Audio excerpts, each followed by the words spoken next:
I know it's been a while, but we're back. Yeah, and I think with the whole new year, we just wanted to sort of like recap the last year and some like highlights, and then be like, here's some books I got for like Christmas and my birthday, and just be like looking forward, here's what I'm excited to read, because I know it's been a while, so here's just like a quick catch up, if that makes sense.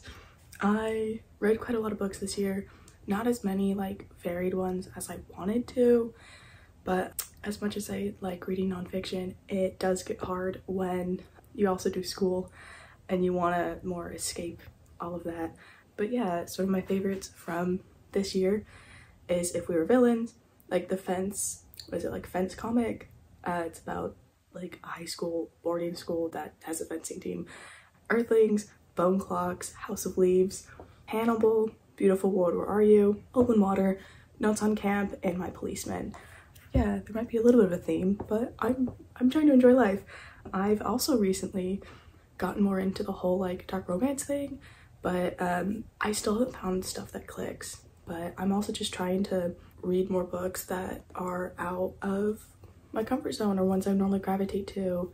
And again, really just trying to get like recommendations from like, friends and stuff, and just like take little chances that I normally wouldn't have when it comes to reading, because then hopefully that can translate to like other parts of my life.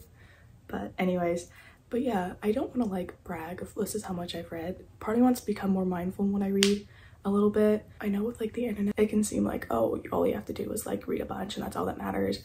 And I'm like, as long as you're enjoying it, don't really care, you know? I think that's why a lot of the books in my sort of top 10 are there, because when I read it, it was such an enjoyable time, or it's something that I've never read, or I just got so much joy from it that I was like, oh yes, this is why I read. It's not to show off or anything, but yeah.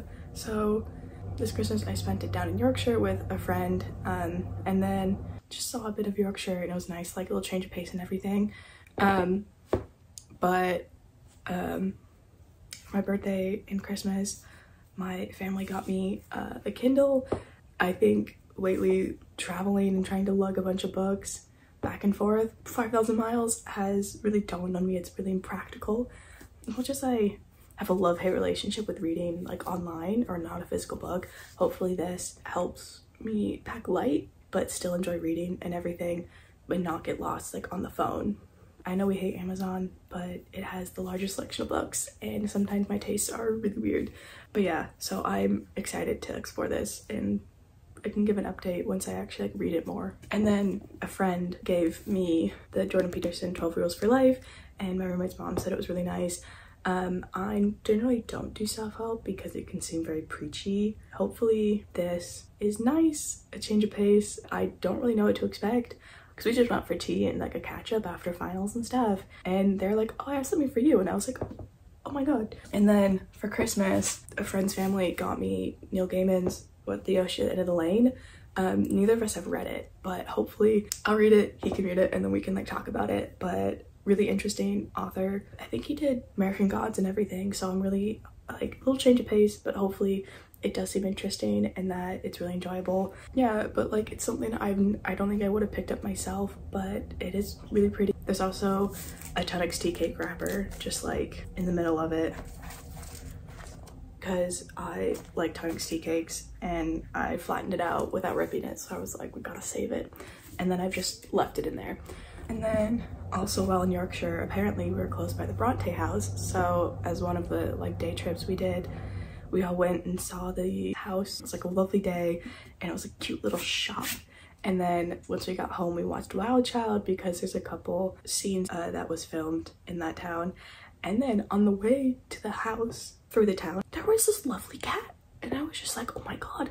And normally like they run away and stuff, but it was just so lovely, and it just wanted like love and pets and stuff, so I can put a picture in. But I absolutely adored him. The sister was lucky I didn't grab him because she's allergic, but it was very cute. But so on Christmas, the family got me Wuthering Heights because apparently it's one of the best Bronte books and everything, and it's like this lovely hardback edition, which I am really grateful for. But I'm excited to actually read a Bronte sisters book, because like when I was younger I read Jane Eyre, but it was the kids version, so like I know the twist and everything. And then they also got me this little lovely journal. I'm too scared to write in it. It's like still in the packaging. Hopefully we'll think of something. Might just be my next reading journal. And then also sort of like with that theme, they got this little Macintosh pen, because Renee Macintosh is a Glaswegian designer. And then they also got me this cute little like feathered bookmark. So it was really fun and I really liked it. And then we also went to Fountains Abbey, or like what's left of it, and we had lunch there. I stole the fork. So I have a bunch of souvenirs now from this little jaunt into Yorkshire, but I think my favorite is the fork. And then as far as like the next year goes, here's some books that I'm excited to read. Will I get to them?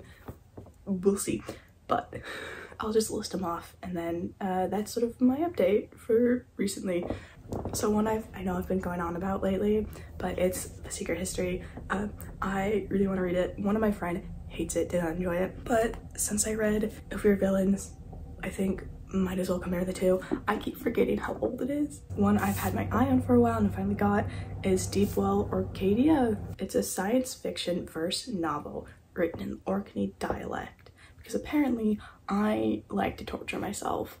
I mean, the cover is absolutely beautiful and I think it's a lovely thing to try to explore. So I was like, well, why not? I'll keep you updated. Might have to have a like dictionary up on my computer the whole time I read this. We love a little bit of a challenge.